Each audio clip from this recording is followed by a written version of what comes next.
Hey guys, how's it going? Okay, so I'm in a weird situation here. I'm at the park right now and I'm having car troubles. My car has been driving good.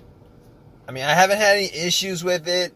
Not today, not for the last couple of weeks. Not for the last couple of months. It's been good for a while. All right, last time I changed my battery was maybe like 6 months ago. Changed my alternator a year and a half ago. Ever since then, no issues at all.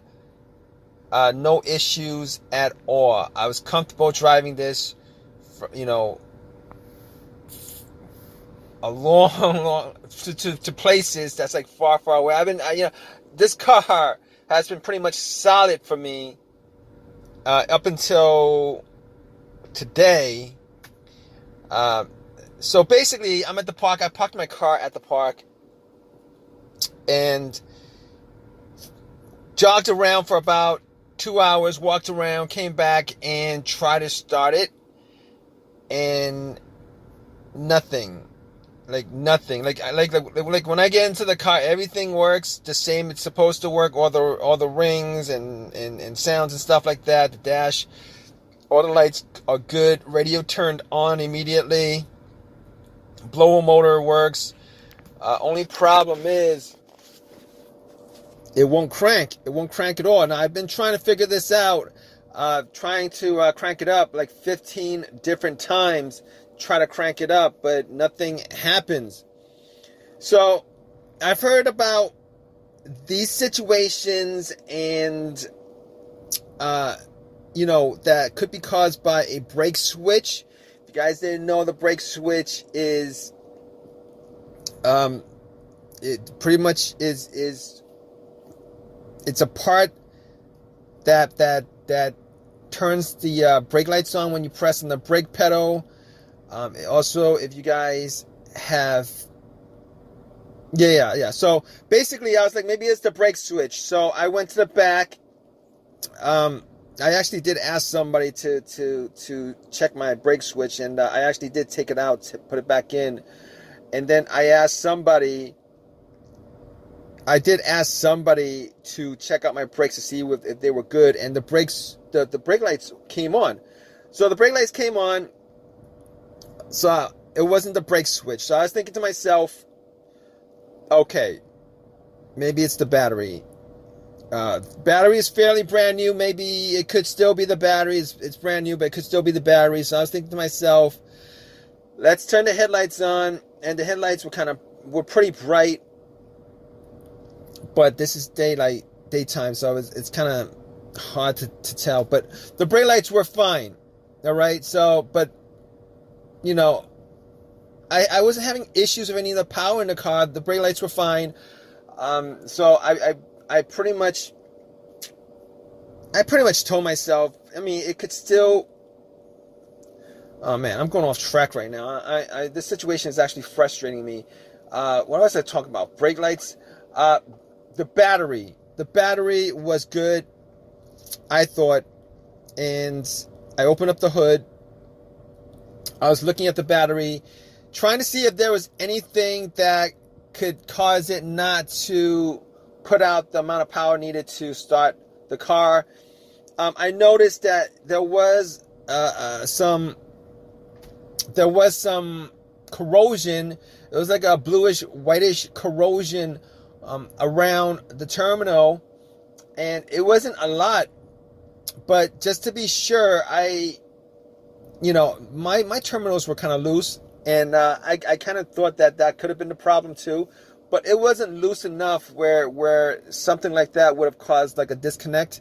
So anyway, I was able to wiggle it a couple of times, wiggle it off, and I had a can of Coke in my car that I was going to use after this whole entire, after my exercise, but I actually poured Coke Coca-Cola, a can of Coke on the terminals just to clean them up.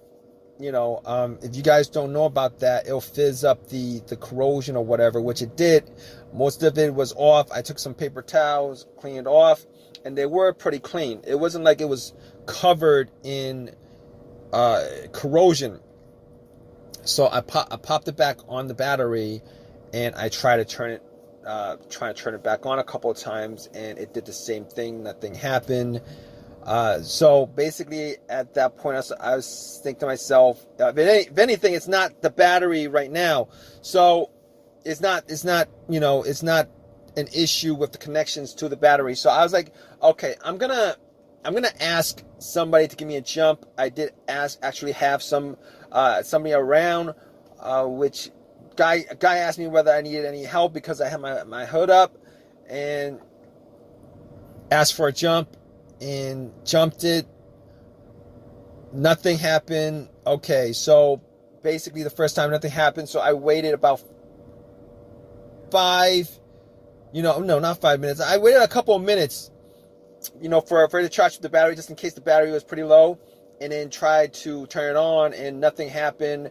At that point, I knew it wasn't the battery at that point, and on top of that, I could actually rule out the alternator, which I ruled out anyway because the car didn't die out while it was on, which happens most of the time when you have alternator issues.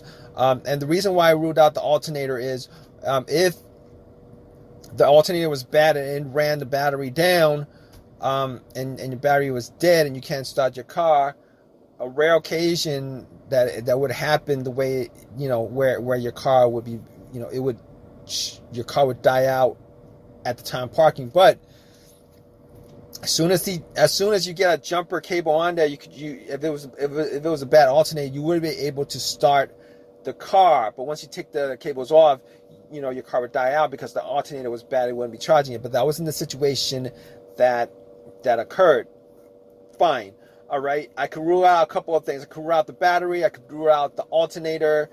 Now, here's the thing about it. I was looking at the negative, and I've known that a negative wire that's grounded or broken off or could actually cause a bad grounding situation where it won't get enough juice to start the car. But I was looking around at following the negative line from the battery to normally the negative line is grounded to the car, and I saw that it wasn't, there was no corrosion. It was grounded good. It wasn't cut. So I was like, okay, it's not the ground wire. It's not the ground wire. Rule that out. It's not the battery. I could rule that out. It's not the alternator. I could rule that out. So basically, I could rule all those things out at this point. Now, here's the thing about it.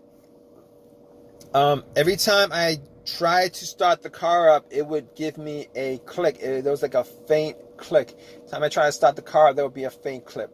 It was like a click. So I was thinking to myself, let's check out the fuse box. So I took the cover off the fuse box. I was looking at the fuses, trying to see if there's any kind of issues with, any kind of burnt issue with any of the fuses. Now, I didn't have a fuse tester with me. So I it was really hard to tell which fuse is burnt and which is not, unless you actually went and took each fuse out and then looked at it. And some of these fuses are pretty small.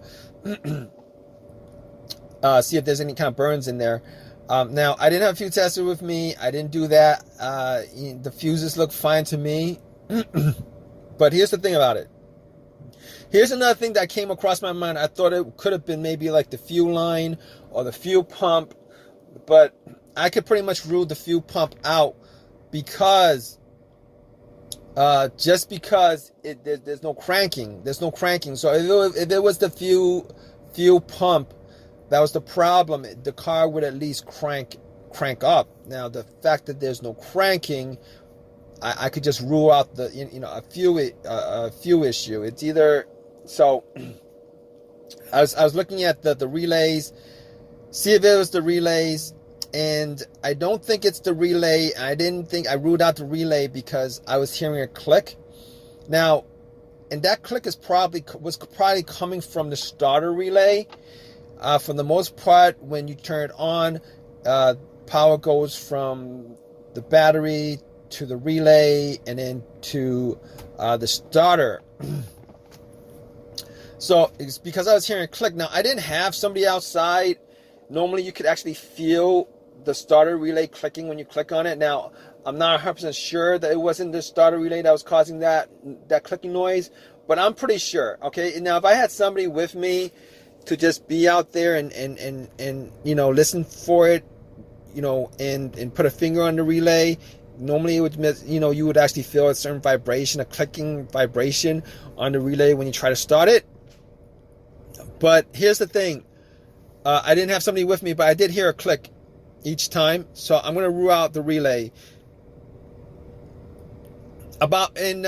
So basically we're ruling all that stuff out.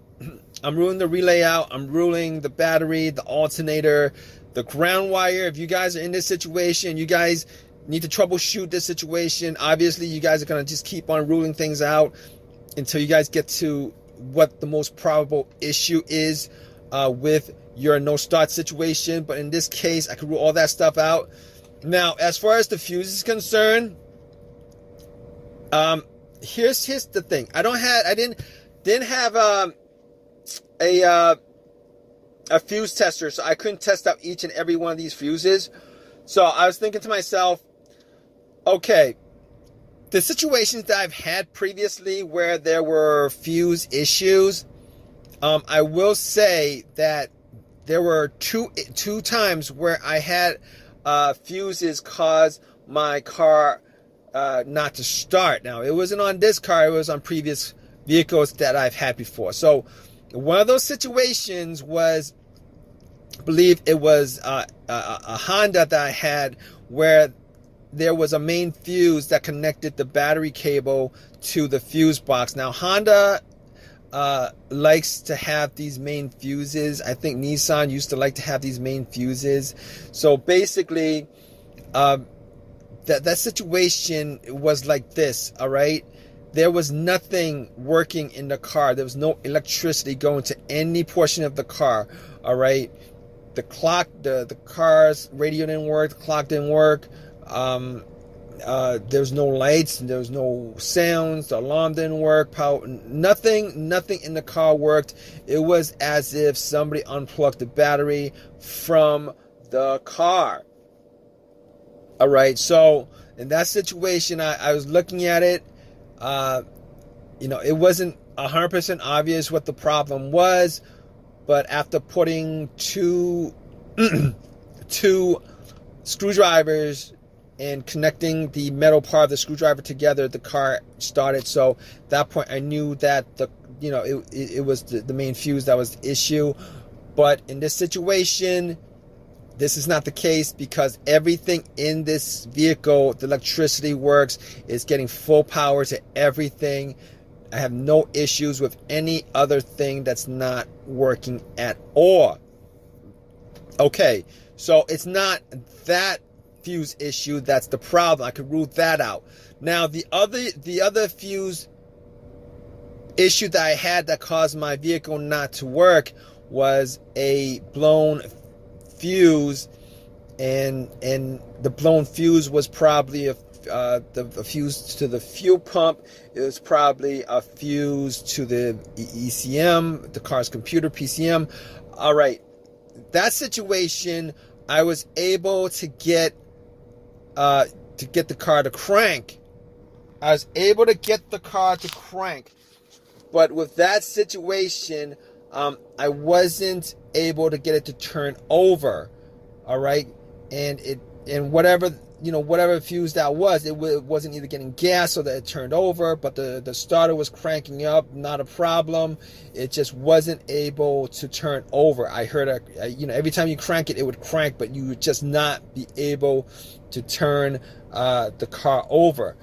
Obviously, This is not the same situation. Obviously, it's not the same situation because I can't get a crank out of this car at all. There is no cranking at all. There's no slow crank. This car was not trying to crank at all. No cranking sound, just a click. Nothing coming from the engine as far as noise is concerned. So I could pretty much rule out those two scenarios as far as the fuses were concerned. Now, okay, so I can rule all that stuff out pretty much. All right, not 100% on the fuses and relays because I don't have anything to test it, but I can rule all that stuff out. All I'm left with this situation is just a couple of things. One of those things would be maybe the key fob. The key fob might be keeping the car from starting, maybe a security issue or something like that. Now, I did change out the battery to my key fob. Couple months ago, I did change out the battery because I was having a hard time getting it to unlock from a close distance. I'd have to get it really close up. But in those instances, it didn't actually cause my car not to start. So I'm ruling that out, considering the battery is no longer, it's pretty much a brand new battery on my remote. So what I'm pretty much left with in this situation is the starter. Now, the starter on this car, I bought this car used. It's never been changed before. And now, here's the thing with it. I didn't have any kind of symptoms of this situation as far as the starter is concerned. It wasn't like I had this situation a couple weeks ago, a couple months ago, etc., and then all of a sudden, it got worse and worse and worse and worse and worse. But unfortunately, I'm thinking at this point, after ruling all those things out, I'm thinking it could probably be the starter that's causing this issue. And and it's not as an easy fix as all the other things that I've ruled out so far. But at this point, I'm not going to be able to get the car to start. Now, what I could do is, I was thinking maybe I could bump the starter, maybe take like a crowbar or something like that, a long crowbar, and start hitting it and try to start it. I haven't tried that because I don't actually have anything. I was looking around for a stick or something like that. Couldn't find a stick around the park that I could actually use for that purpose.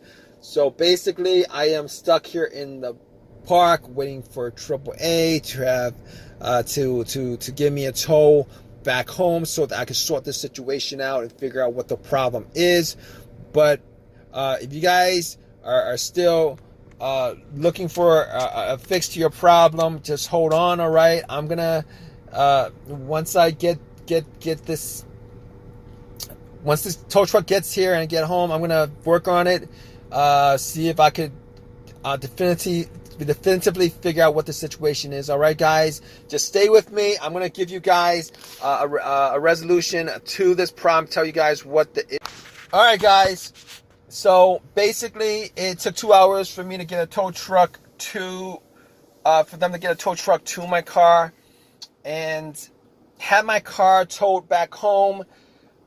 At that point, I went through all the things that I've ruled out, just to double up on, just to make sure that everything that was ruled out was not the cause of the problem, of no start problem. And I can verify through testing and everything that everything that I ruled out was not the cause of the no start issue. All right, which pretty much left me with a starter problem pretty much. Now, I couldn't confirm it until I took everything off, which I did. Put a cable from the battery directly to the starter, and nothing.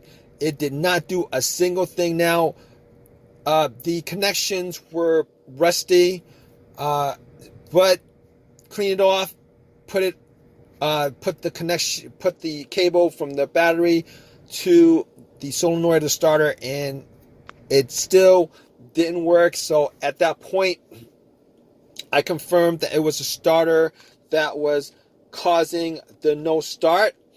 Went to AutoZone, took it to AutoZone, and they got, I pretty much got a rebuilt, remanufactured starter, because a brand new one would have costed me twice as much. I didn't want to do that. Didn't want to spend that much money on it. So I got the remanufactured starter, popped it in, turned on, and it worked. It turned on, it worked. You know, started my car up a couple of times. It turned on, it worked. So cranked up without a problem. So it turned out to be the starter itself. All right, guys. So if you guys are still with me, here's the thing. All right, 90% of what I went through, if you guys are having this similar situation of a no crank, no start situation, I'm pretty sure that you guys could pretty much rule out most of that stuff to get to the main cause of your starter issue. All right. Now, if you guys went through everything and you guys are still having the same issue, I'm pretty sure it's your computer that's causing it. But that's a really big step to take as far as troubleshooting is concerned, without actually looking at the car. But if this video has helped you guys out in any way, please give me a thumbs up. Please subscribe. Please, if you guys have any comments at all about this video, please leave your comment in the comment section. All right, guys, take care.